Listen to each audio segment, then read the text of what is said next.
So really want to take a step back and talk a little bit about, just what we're seeing in terms of the power grid. And, you know, as we go back to, 1882, when the power grid first began with 85 customers in Pearl Street Station in New York, you know, envisioning what we have today is something that I think Edison probably would be quite amazed at in terms of the grid.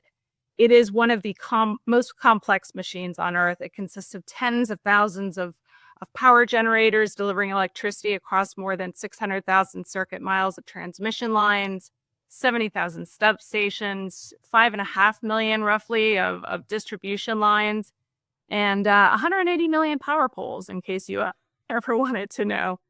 But really, the heartbeat of America's economy, national security, and health and safety of our citizens depends on a reliable and functioning grid, day in and day out.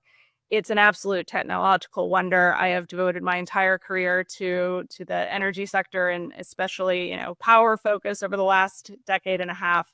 But AI is certainly becoming one of those things as well, right? So we're seeing obviously large language models like ChatGPT come onto the scene. How it interacts with the electric grid is going to change certainly over the next 5 years. It's going to change dramatically over the next 50, and I don't think we have any understanding of really what it's going to look like that far out. But wanted to tackle just a few things that are coming to the forefront right now. So we see, 3, 4 emerging themes coming out in terms of AI. One, it is the key power driver across the United States right now. Obviously, we've got several coinciding trends, electrification broadly, renewable power growth, um, you know, pairing that with climate change issues such as the rising threat of wildfires and severe storms that are on the rise. It all puts additional pressures on a grid that was built, frankly, largely over 100 years ago, right? And it is this patchwork of combined systems that thankfully functions so well, but it really was built to be a one-directional energy flow with very little tech on there, right? We didn't have a lot of sensors that told us what was going wrong, what was, what we could, make more efficient. And that's one of the things that I think AI is really going to be an enabling point in terms of how we see the grid from a planning perspective, from a recovery perspective, from resilience, really. We do believe that these technologies that we're seeing today are going to help us build a more efficient grid. It's going to help us find ways to reduce and predict demand in a better way than we have today, which, if you're at all familiar with some of the renewable energy modeling, when the wind stops blowing and the sun stops shining, we have a peak that we have to deal with.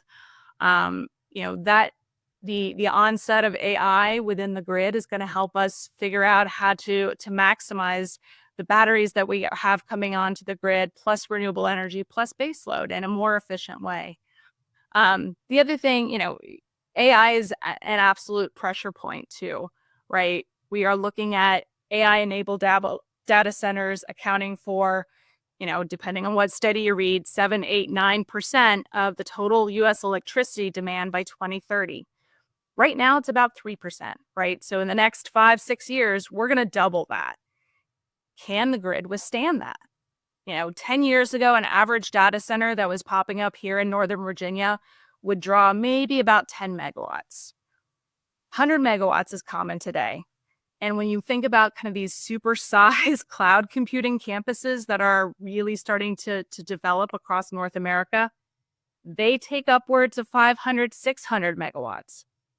Just to put this in context, if you're looking at a traditional natural gas combined cycle plant, that's about 500 megawatts. So, you've got to have that type of energy devoted to these data centers. I think another thing to think about here in terms of policies that we may see emerge, right? We are very, very, very infant in our thinking around regulations and policies. But the tech sector is not exactly beloved here in Washington, D.C., right? We've had years and years of Congress, not understanding the tech sector. There's a lack of trust there.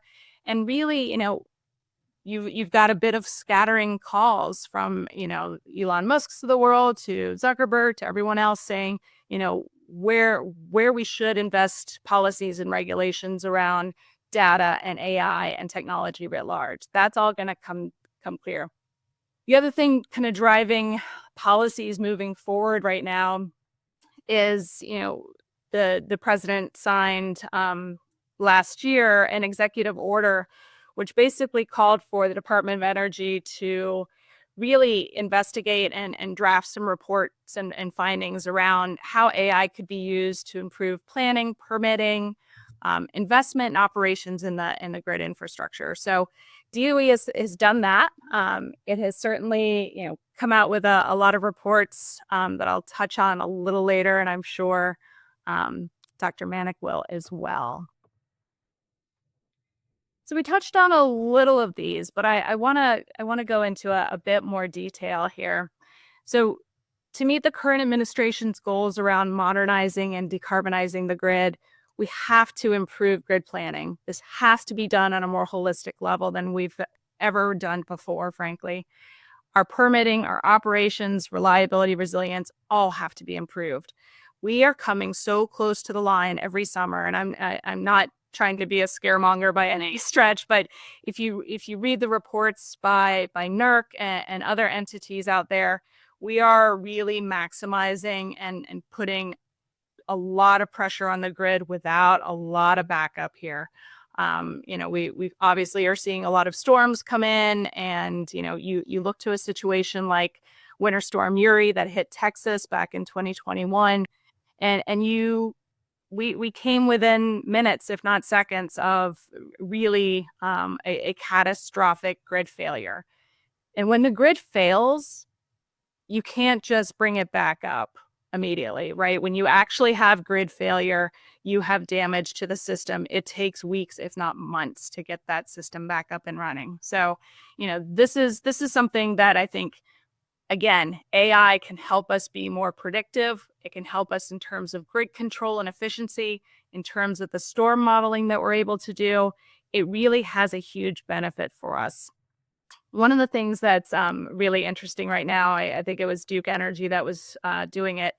So when you've got hurricanes, and as you mentioned, Dr. Offred, I came from Florida. We're the hurricane capital, certainly.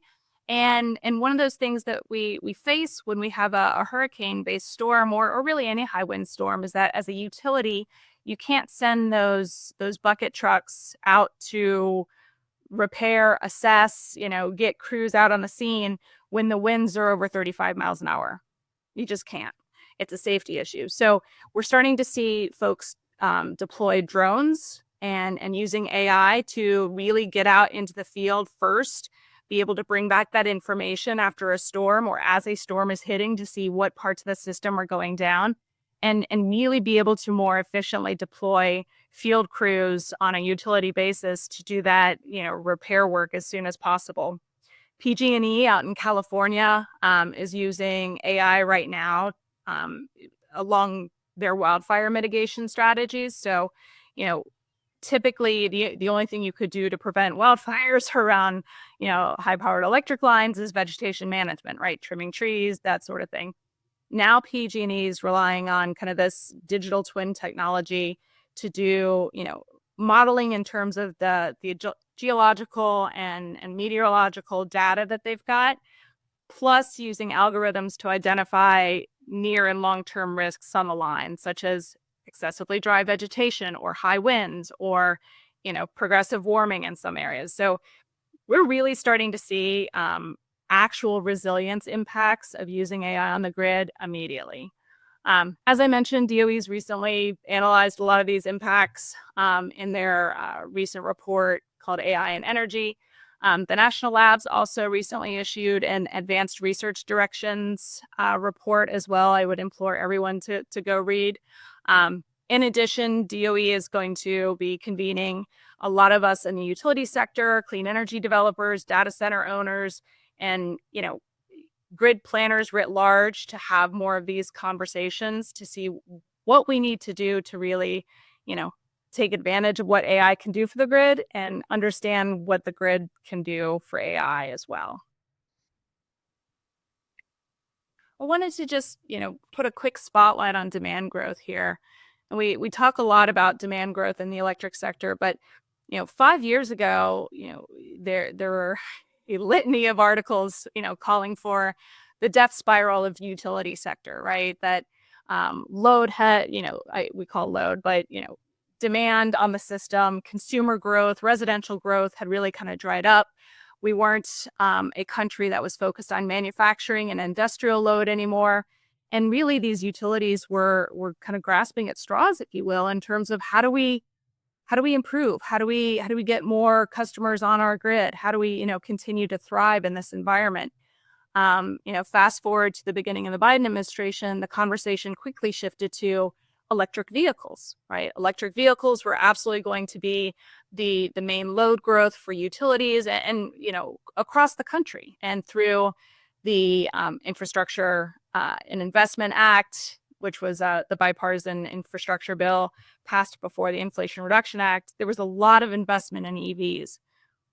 That hasn't really come to as much fruition as I think everyone in the industry had thought, hoped, desired, if you will. But on the tails of that, we have absolutely seen this boom on the data centers again. And so, you think about AI and what these machines need. I spotlighted PJM market here, and PJM is a 13-state market in the Mid-Atlantic. Virginia is part of it. And I just wanted to show you, you can see just the load forecasts from 2023 and the summer peak in 2022. And what we're going to need for data centers is far surmountable to what we've been seeing lately, right? And that's just in one specific area. And yes, Northern Virginia absolutely is driving a lot of these trends in AI growth. But it is something that is happening, as you can see on the left, really all over the country. And you've got a lot of reliability issues to consider here as we go forward, right? Cal ISO, California has had a lot of electric issues over the last, several decades, if you will. The policy choices in a lot of these states and regions about what is in their renewable portfolio standard, what kind of environmental policies are driving the energy transition for those states and regions, all come into play in terms of, gauging the overall reliability of the electric grid. When you pair on, this immense load growth for AI, it's going to be really, again, forcing the grid to its outermost edge. And, there are consequences to that if we don't plan correctly. So, I don't want to be a naysayer here, but I do think there are some interesting pitfalls to observe here, right? You have a lot of focus recently, especially in the news, about obviously the power source is behind AI, but also the vast amounts of water that these centers use, whether it's through the energy used for cooling or direct use. As we go towards a more water-constrained environment, as well as a carbon-constrained environment, these are things that are going to really become sticky issues for policymakers to deal with, right? We want to make sure that customers everywhere, whether you're a data center or you're sitting at home cooking dinner for your family or attending class at George Mason, you want to make sure that you've got adequate sources of power and water to thrive and really, be a better country. As we think about overuse of these issues, customer service absolutely rises to the top of my list. We've had a lot of trouble in the electric power sector, specifically on the utility side, with being able to really meet customer needs. And we had a lot of criticism, I think, as an industry for outsourcing, customer service call centers to different countries. Now we're looking at, and I share this frustration. If you're going to have an AI-enabled customer service center, what does that look like? And does that deliver the best customer value from a power grid and utility standpoint? In terms of lack of transparency, I'm sure Dr. Manick's going to focus on this, but the additional vulnerabilities to cyber attacks and manipulation is something that we cannot, overlook here. One of the things that, I commented as we were talking earlier, um, the Department of Energy's Loan Program Office Director, Jigar Shah, who has been in energy development his whole life, was remarking in an article recently about utilities needing to change the way that they think and address bringing on new clean energy resources at scale. And he said a quote that really, really sticks with me because it's something that I think is going to be a game changer for us as we look at AI and the power grid. And he said, failing to adopt new strategies and technologies is the higher risk path for utilities today. And I do think that's true. But I also know that that is a conversation that is not only run by utilities and folks that are trying to plan the grid for all of these additional demands, but it's those regulators that are out there. So, we touched on a little about, some of the policies that may come up. We do we don't have a shortage of agencies that might be involved here, right? So we certainly have the Department of Energy that's going to continue to be involved in the AI and energy conversation. NERC, which is the North American Electric Reliability Corporation, they're the institution, kind of under FERC, if you will. FERC has to approve their standards. That is the standard enforcer and standard bearer of reliability in this country. And then, you're going to have the Federal Energy Regulatory Commission involved as well.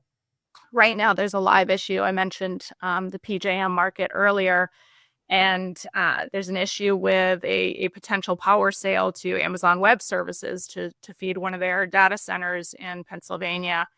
And what has happened is that, aside from traditional hookup, where, if you are a large industrial load, you would go to your local utility and say, hey, I'm building a data center here. Help me get connected. And you go through the process. And sometimes it can take months. Sometimes it can take years to get connected.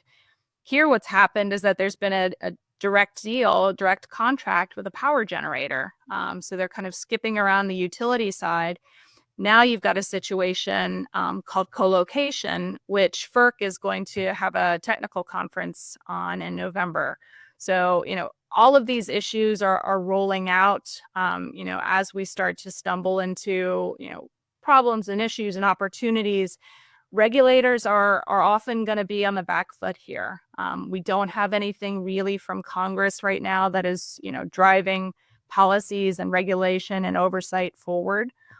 Which means regulators like FERC and NERC are going to be taking things on a case-by-case basis. And inevitably, I say this as a lawyer, us lawyers will have a whack at that. And, you'll end up back in court over some of these issues. So the implementation and onboarding of AI technologies for the grid will also be delayed because of the regulatory and legal process around just addressing some of these sticky issues. So I just wanted to touch on Congress a little, ahead of the election in November. I think it's safe to say no one really knows what might happen. There's a lot up in the air, but generally, right, if we see Republicans kind of stay or gain territory in Congress, we do expect to see some more legislation that really focuses on baseload, what's been traditional fueling of the energy infrastructure, coal, gas, nuclear at some point. And a lot of that policy is certainly being talked about with respect to feeding AI. It's a live issue down in Texas right now within the ERCOT market, and how they're really going to be able to fuel this. You contrast that with the environmental goals of a lot of these tech providers, whether it's Microsoft or Google or what have you, and they all have very, very lofty and stringent goals ahead of them to be net zero by certain dates and times. Whether that's a possibility or not is yet to be seen. The types of energy that these data centers require is very much 24/7. And right now, the only thing really capable of doing that on a very economic basis that is relatively lesser in emissions than coal is going to be natural gas or nuclear. Nuclear obviously is a preferred option for those net zero goals, but it is also very difficult. We don't build a lot of new nuclear anymore in this country, unfortunately. The other thing to think about is that, if we do have kind of a Democratic leaning Congress and certainly White House, we might have a little bit more incentives rather than regulation as we go into this territory, but really it's anyone's guess. Geopolitics, huge issue this week right now on Capitol Hill is quote unquote China week, right? So as we look to have the United States be positioned as mostly, very competitive against nations like China, this is a huge issue. We do not want to cede this territory to China in the same way that critical minerals and everything else with the energy transition has been kind of entangled in a geopolitical viewpoint as well. So the last thing here I just want to touch on is, we've talked about kind of the federal level and Congress, but states absolutely have a huge role here. Whether they want to attract these types of operations and foster more AI and data centers in their districts and their states, or if they want to push them out. I liken this to, a lot of the crypto operations that we saw crop up, 5-10 years ago. Huge power demands for cryptocurrency. You had a lot of states that said, no, we're not going to allow this in our borders, right? New York specifically passed a ban on the use of fossil power for crypto mining. Could absolutely see the same sort of thing happen for AI and data centers. I know New York is actually having to turn away data center potential relocations because the grid is just not strong enough right now. It doesn't have enough generation behind it to fuel these. So, you contrast that with, where Virginia has kind of exempted these data centers from sales and use tax and really trying to draw and lure that business in. And you've seen it pay off, right? Northern Virginia is the key epicenter, if you will, of all the data center growth that's going on right now. But it takes a lot of money to get these in, and certainly policymakers are well aware of what that money can do in their states and districts. So, as any good consultant does, I leave you with lots of questions at the end in terms of where this really leads, right? We know the demand growth from AI is real. It is too early right now to have a definitive and very predictive number that we can gauge. And without that, it's really hard to plan for a better grid that can deal with all of this. We know that there's going to be a lot of benefits that AI can offer the grid in terms of the resilience and efficiencies, but those demands that we talked about in terms of, just power use and the type of power that needs to provide for these 24/7 centers might make those savings a wash in the end in terms of efficiency and environmental profile. And then, like we just said, some states are very eager, but the infrastructure is just not there yet in a lot of places. I hope that gave you a little to work with, JP.